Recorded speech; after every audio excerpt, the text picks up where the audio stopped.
condamné ba shit nyoso tout il pas ça qui ne 50 et tant que mutu asaki pe ne 50 et tant que noir mutu ya Congo central mais avec que non ba moteur ezoya dans 2 semaines. Ce que c'est là dans 2 semaines. Maintenant là-bas c'est quoi? Qu'est-ce qui s'est créé là-bas?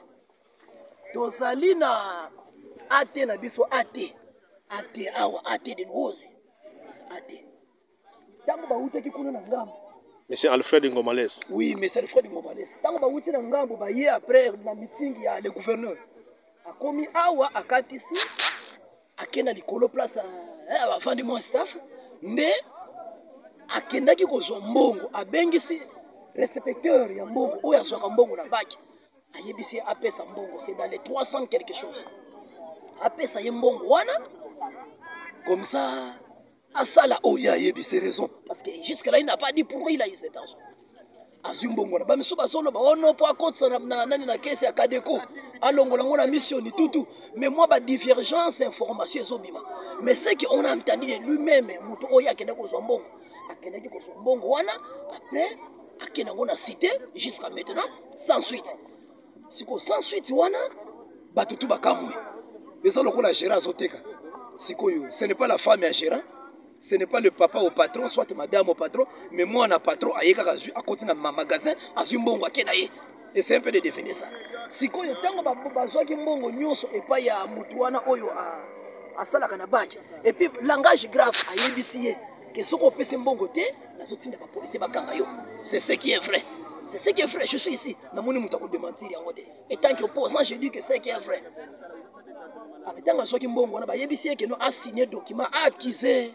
Réception. Mais il n'a pas fait ça. Depuis Akenda qui n'a cité, c'était depuis hier.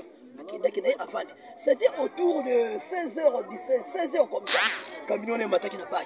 C'est autant que Bataba qui peut monique. Mais pourquoi événement Oyo et Salami n'a pas qui n'a biso? Nesiko yo monsieur Massamba. Massamba c'est le conducteur il y a Bak. La Bak oui. Comme c'est lui le chef. C'est lui le numéro 1 là-bas. Oui. Et après c'est mot d'ordre qui Bakanga. Bakanga comme ça balandela ba fuite wana nyoso tout pourquoi cela s'est créé ne bakanga ki banda lobby donc décision ya grève à Bak ça d'abord lié à l'ouose et uti likolo lié à l'ouose bon na likolo ba bengi comprenez ba téléphone comme belé moi likambo muke on appelle ba hiérarchie déjà ba informé mais yepe Massamba asenga ki bakanga na no Bak ba luka solution de peur que ba konzipe ba koki ko se jeter maboko e pana parce que c'est lui le conducteur, il est le chef là-bas. Tango ba yeba mbongo ba sala banda tongo ba yeba zui bango ngo sans justification. Bango pe fo babanga.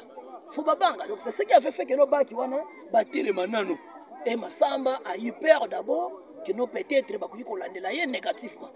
Donc c'est ce qui a fait que ce baki était là. Mais depuis tellement qu'il lobby na lelo dans la population. Ce ko biso tout comme pénalisé, hein? To comme na nzala awa to souffrir pour na ba jusque là on ne comprend pas.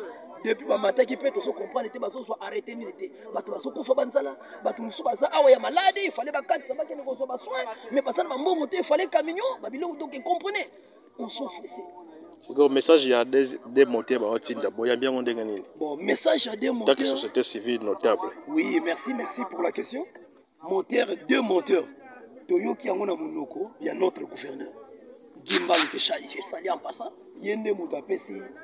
Message wana que non dans 2 semaines moteur zoya ba kobombisa peut-être espérer que nous dans 2 semaines ba ça c'est ce qu'il nous a dit on n'a pas vu mais c'est ce qu'il nous a dit qu'on a l'espoir. Donc le vrai problème aujourd'hui par abisso ça les bac moteur ou bien il y a ce problème sur la kacha bac et le problème est ça les ba moteur mi balé awa soki mbongo esala ki chef à part les 2 moteurs kuna sous moteur zo salate kuna ezana pani ezana mona était bien dit moteur wana ezana mona était bien dit mais comme moke oyo gouverneur a promis biso faut tout apprécier ngona non les 2 moteurs so ya awa dans 2 semaines mais likamo mususu oyo c'est créé que tous à la sous la chômage na minute en dehors ya makamba gouverneur ezali à partir ya mbongo oyo atazwaki illégalement na moto ya Baki pe ko intimider ye que soko précité